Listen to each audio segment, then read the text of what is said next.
For me? Father! Pesky bee? Don't Hug Me, I'm Scared is a weird puppet live-action animated web series thing that was created by two British filmmakers, Becky Sloan and Joseph Pelling.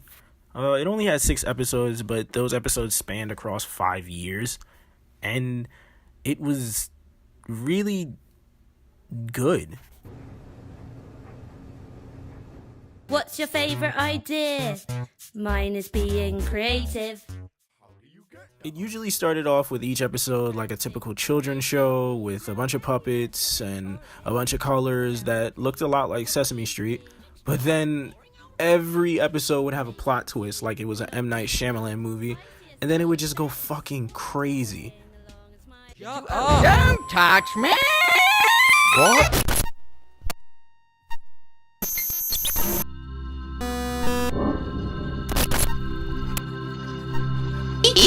It was weird because it introduced the subjects of creativity, time, love, technology, diet, and dreams in 6 separate occasions, all with the same tropes, the same idea of it starting off with, oh, it's just a little kid show, it's nothing wrong with this, and then there are a bunch of tiny details that would kind of hint that this is way more sinister, and then it just loses its mind.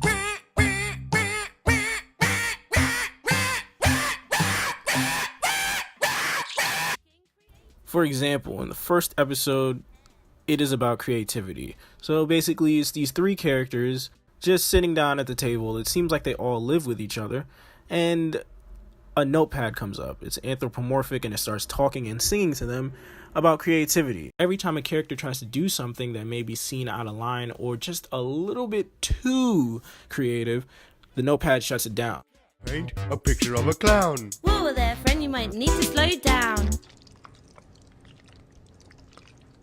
Until he tells them to get creative. Then they get creative, and what the fuck?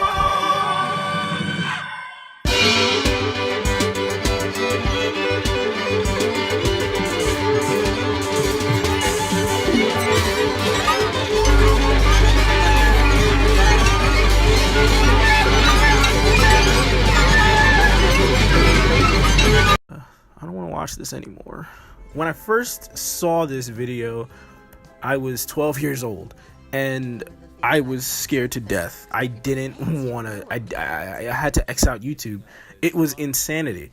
Then I saw it like on, I think YouTubers React or something like that, and it still scared me. Then after 5 years, I finally came back to this YouTube channel and watched the video with any fear, obviously, like no fear whatsoever. Like, I'm a brave boy. And then I saw that they had released a whole bunch of episodes, and conveniently, the final episode had come out around the time that I went back to the channel. So after watching them all in succession, I need therapy. A lot of it.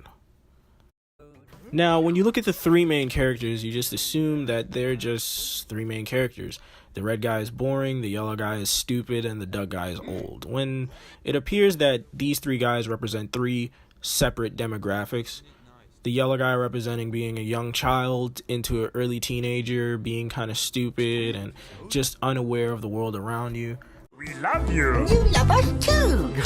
I love you too, furry boy. Harder. The red guy represents being an older teenager into adulthood and being bored with life, going to a job, being just overall unenthused and kind of nihilistic. Obviously, I find the red guy the most relatable, and he actually has some of my favorite lines in the entire series. But we don't really want to. We're going to miss our show. What? Who is that? It's not very good at all. I guess it must be because we love you. That's rude. No clothes. The duck guy is a little bit more enthusiastic than the red guy, as he represents old age and trying to keep up with the times, as it appears that his biggest fear in the series is time, because every time it is mentioned, he is reminded of what happened to them in episode 2, which is about time. Overall, these 3 characters are pretty relatable, despite how one-dimensional they may seem in the first episode or even the second episode. As the series goes along, despite being kind of weird, like eating raw chicken and raw eggs for a picnic, they all represent different points in life, which is actually kind of deep and interesting. When it comes down to the other characters in the series, most of the time they're just antagonists being hidden behind their music and how good it sounds. Like, seriously, the music in the show is really good. Like I said, in the first episode, it's a Notepad, but he isn't really an antagonist. I guess you could say he is, because it's kind of influencing them to do bad things to the point where they're all embarrassed of themselves for it, it seems like, at the end. In the second episode is a clock on the wall just coming down, telling them about time, and eventually fast forwarding time until they all rot to death. And the clock is kind of rude to them the whole time. Like, I felt bad. And the third episode comes in talking about love as a butterfly, and the butterfly is kind of evil, but then he brings the yellow guy to like a whole cult of other Muppets who are kind of worshipping this stone guy and feeding him gravel, and they're talking about how everything should have to do with love, but it turns out this is actually like, I don't even know, to be honest. Now wear this ring and join the king, and you will never be alone. Then we have episode 4, which is about technology, and instead of using a globe, a computer interrupts the globe before it even gets to speak, and obviously the computer's evil, of course, and ends up just blowing up the red guy's head, I guess, or something. Episode 5 introduces the characters of, like, I think a T-bone steak and a can of spinach and a piece of bread that's actually really good at drumming. Is it this guy? Fish and chips. Steak and beef. Chicken chow. Grapes and eggs. Steak, eggs. They talk about dietary choices, but most of their advice is just nonsense. Bread, cream, white sauce, and aspic keep the body ticking over just nicely. Isn't that right? Then we go into episode 6, where it's a lamp. If you don't know how to have green. I teach you how to buy a canoe. I am a file and you put documents in me. Over the course of this series, however, there's a recurring character that appears at least once in every episode except for the first one, and he's described as the yellow guy's father. His name is Roy, and if you've watched MatPat's theory videos about this series, you would see that he's actually, I think, an evil, like, corporate stooge or whatever who's perpetuating this, like, story and low-key torturing the 3 of these guys, which is really dark.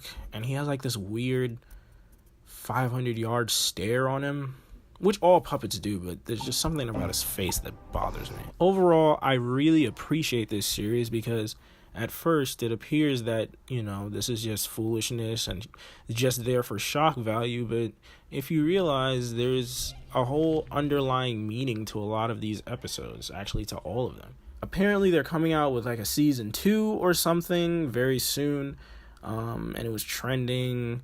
I don't know what's gonna go on, but it seems like they have like a whole bunch of money behind it, which they did here. They had plenty of executive producers and just people on YouTube supporting them. For example, Tomska. Chris, I know this is hard for you to hear, but I'm dating your sister. Yeah, that's fine.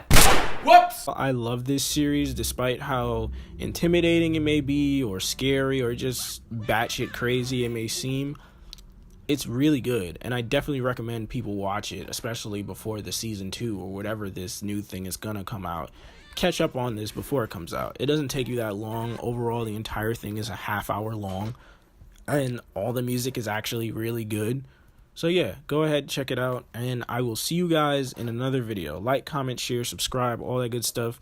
Go subscribe to Don't Hug Me, I'm Scared, so you can see their new video when it comes out. Subscribe to me because, I need subscribers too. And thanks for watching. Now let's all agree to never be creative again.